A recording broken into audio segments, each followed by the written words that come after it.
जय हिंद साथियों। आज का टॉपिक है चित्तल फार्मिंग।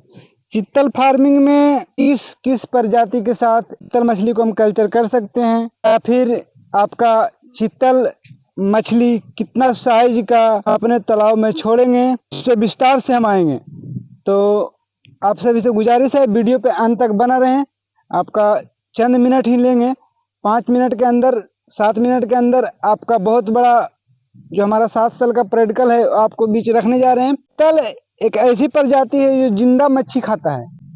जिंदा छोटी मछली, जितना भी आपको तालाब में छोटे छोटे जीवाणु हैं, वो सारे जीवाणु को चित्तल मछली लाइव खाता है। जिंदा मछली उसका मुख्य भोजन है, पसंदीदा भोजन है।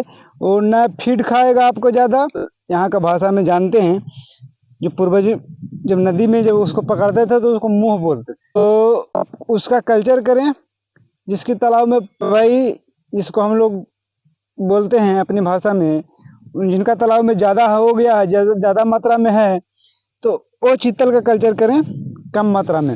1 एकड़ के तालाब में आप 100 से 200 पीस चित्तल मछली छोड़ दें, और जब भी छोड़ें तो आपका 4 इंची अंगुली साइज से बड़ा होना चाहिए। आपका मछली ईयरलिंग होना चाहिए, और मैच्योर बच्चा यदि मिलता है तो आप चित्तल का बच्चा छोड़ दें। 200 बच्चा छोड़ेंगे तो आपको मैं श्योरली कहता हूं, जिसमें जंगली मछली, फालतू मछली ज्यादा मात्रा में है, तो उनके लिए वरदान साबित होगा। आपका तालाब को जो मैनेजमेंट है वो भी ठीक रहेगा, क्योंकि जो बहुत सारे कीड़े मकोड़े पनपते हैं, वो चित्तल रहेगा तो दिखेगा आपको नहीं, क्योंकि उसका सब हजम कर जाएगा। तो एक्स्ट्रा है, आपको कभी भी कल्चर करना है तो मिक्स कल्चर ही करना है। मिक्स कल्चर में ही आपको फार्मिंग में सफलता मिलने वाला है।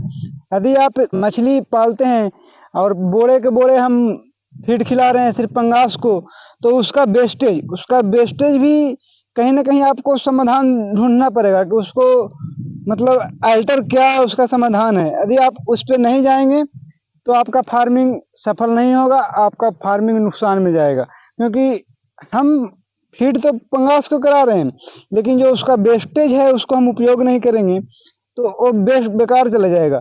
तो उसके लिए आपको रेहू, कतला और मृगल, ये 3 मछलियां प्रमुख मछलियां हैं अपनी भारत का, और ये लमसम भारत की हर राज्य में इसका कल्चर अच्छे पैमाना पर होता है। इसका डिमांड भी हर जगह है। तो आप कम से कम ये 3 मछलियां जरूर डालें। इसके अलावा बहुत सारी प्रजाति की मछली है जो आप निचली लेयर में डाल सकते हैं, क्योंकि निचली लेयर का मछली जो पंगास पालन करते हैं, यदि निचली लेयर का मछली नहीं डालेंगे तो आपको मैं जानकारी के लिए बता दूं कि आपको नुकसान होना ही होना है।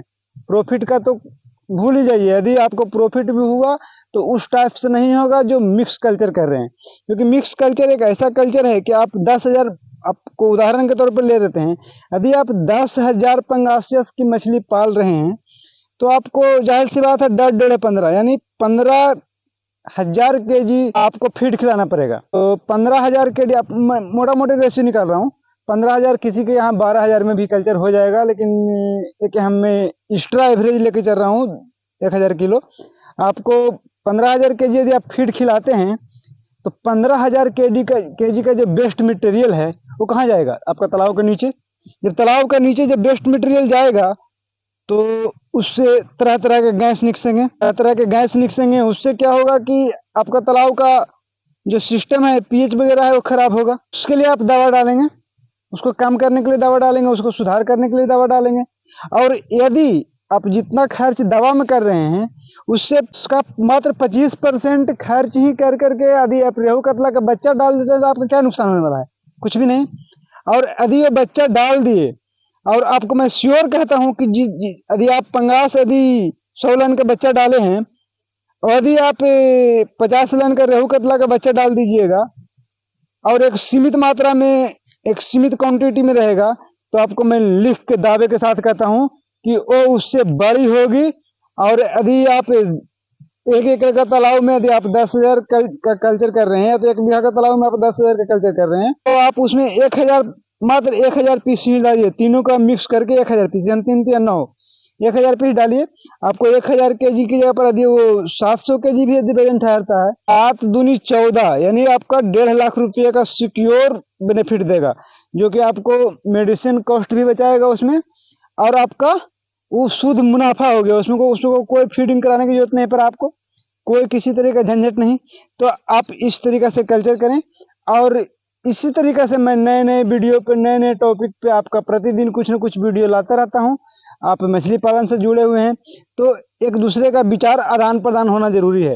यदि आपको मेरा वीडियो अच्छा लगे तो आपसे विनती है, निवेदन है कि एक बार मेरा चैनल का भी सदस्यता स्वीकार करें, चैनल सब्सक्राइब कर दें, ताकि मैं इस तरीके से वीडियो आपका जानकारी के लिए लाता रहूँगा। मैं 7 साल से मछली पालन कर रहा हूँ, मैं अपने तालाब के पॉन्ड पर ही हूँ। मेरा 5 बीघा का यहाँ पर कल्चर है। एक ये हो गया, और आप एक देखिए इधर एक ये है, 2 बड़ा तालाब है, और एक इसके पीछे है। इसके पीछे का भी एक कल्चर है, और एक इसका पीछे है, जो चलिए मैं आपको लाइव दिखा देता हूँ इसका। तो 5 यहाँ तालाब है मेरा, 2 बड़ा पॉन्ड है, 2 नर्सरी पॉन्ड है। और मैं अपने बंगाल से बच्चा का भी कारोबार करता हूँ पिछले साल से। उद्देश्य ये था बच्चा का कल्चर करने का कि बच्चा लाते थे तो सही क्वालिटी का बच्चा नहीं रहने की वजह से नुकसान होना पड़ता था। तो ऐसे विस्तार से मैं अगले वीडियो में बताऊंगा। अभी मैं मुद्दा पे आता हूँ। तो मेरा मुख्य मुद्दा था चित्तल फार्मिंग का। तो चित्तल आप अवश्य पालें, और जब भी पालें तो बड़ा मछली के साथ चित्तल का कल्चर करें। सावधानी ये है कि आपका मछली उसमें 250 ग्राम से प्लस होनी चाहिए। चित्तल है जो 5 ग्राम से 10 ग्राम के बीच में होना चाहिए, क्योंकि तभी सेफ रहेगा। क्योंकि छोटा मछली जिंदा मछली को खाती है, तो छोटा आपका बच्चा रहेगा तो हो सकता है शायद उसको भी खा जाए। इसके लिए आप ये सावधानी जरूर बरतें। और किसी भी तरीके से जानकारी चाहिए तो मेरा चैनल पर संपर्क करें 7979948913। फिर से लिख लीजिए 7979948913। विकास कुमार। आपको 24 घंटा कभी भी मछली पालन से संबंधित जानकारी चाहिए तो हम आपके सेवा में हाजिर हैं। और आपसे गुजारिश करते हैं कि 2-4 यदि वीडियो अच्छा लगा तो 2-4 लोगों को शेयर कर दें, अपने फेसबुक में शेयर कर दें, ताकि और जो युवा मछली पालन के में जागरूक इच्छा चाहते हैं, जानकारी के अभाव की वजह से वो बार बार नुकसान में जा रहे हैं, तो उनके लिए मैं एक भाई के जैसा मदद करूंगा। जय हिंद, जय भारत।